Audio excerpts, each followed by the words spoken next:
In today's video, I'm going to teach you how to add corner ribbon to ClickFunnels. By the end, you'll have a clean corner ribbon or button that sits neatly on your page and grabs attention without getting in the way. We'll start at Common Ninja.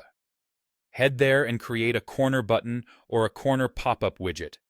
Both work great with ClickFunnels, so choose the one that matches your goal. The corner button is ideal for a simple call to action, while the pop-up is perfect if you want a small panel to expand when clicked. Once you pick your widget, take a moment to design it. Set your colors to match your brand, choose the size so it's noticeable but not overpowering, and pick the corner position you prefer. Add concise text that makes the action clear, and consider a subtle animation to draw the eye without being distracting. If the builder offers mobile options, adjust the size and position for smaller screens so it doesn't cover important content.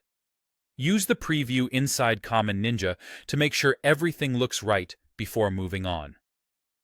When you're happy, save the widget and copy the embed code that Common Ninja provides.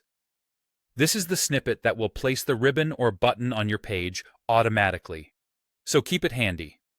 Now switch over to your ClickFunnels page editor. Open the page where you want the ribbon to appear.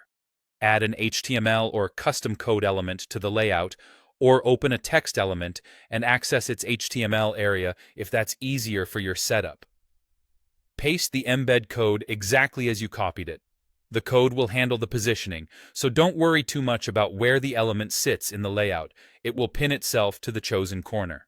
Save your changes in ClickFunnels. Next, preview the page. In many cases, you'll see the corner ribbon or button immediately in the preview. If it doesn't appear right away, view the live page or refresh the preview, as some editors temporarily block scripts. Also check on mobile to confirm it looks good and doesn't overlap your navigation or chat widgets. If it's not visible, double-check that the code was pasted into a true HTML area and that you didn't accidentally strip out any script tags. That's it. You've created your corner widget in Common Ninja, copied the embed code, added it to ClickFunnels, and verified that it displays correctly. Make any final tweaks back in Common Ninja, save, and your changes will update on your page automatically.